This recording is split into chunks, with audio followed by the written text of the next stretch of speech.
سلام خدمت همه دوستان. قرار در این ویدیو الگوی ماتی مات مختنق و الگوی ماتی مات آناستازیا رو بهتون آموزش بدیم. بریم سراغ ویدیو. بریم سراغ چینش مات مختنق. با ما همراه باشید. خب الگوی ماتی رو چیدم. 3 ثانیه فکر کنیم ببین چجوری مات میشه. 1001 1002 1003. اسب رو به این خونه میاریم و کیشو مات. به این مات میگن مات مختنق یا همون خفه شدن شاه توسط یاران خودش.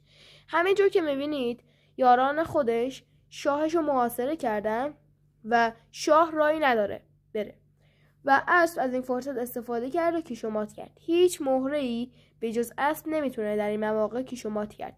حتی وزیرم که قابلیت‌های زیادی داره نمیتونه بپره و کیشی کنه، مات کنه، بپره و جای زیاده بگیره. اسب از این فرصت استفاده کرد و پرید و کیشو مات کرد. بریم سراغ الگوی ماتی مات آناستازیا. با ما همراه باشید. خب الگوی ماتی مات آناستازیا هم چیدم. 3 ثانیه فکر کنیم ببین چجوری مات میشه. 1001 1002 1003. همینجور که ببینید اسب اینجا و اینجا رو گرفته و رخ به اینجا میاد و کیشو مات میکنه. الان شاه نمیتونه وارد این خونه شه چون اسب اینجا رو گرفته و نمیتونه وارد این خونه شه چون اینجا هم اسب گرفته.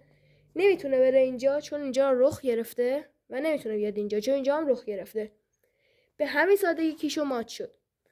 ویدیو من را لایک کنید. اگر از ویدیو من خوشتون میاد برید ویدیو قبلی و بعدی من رو ببینید و کانالم رو سابسکرایب کنید. تا ویدیو بعدی که ویدیو بوم تریه، فعلا خدا حافظ.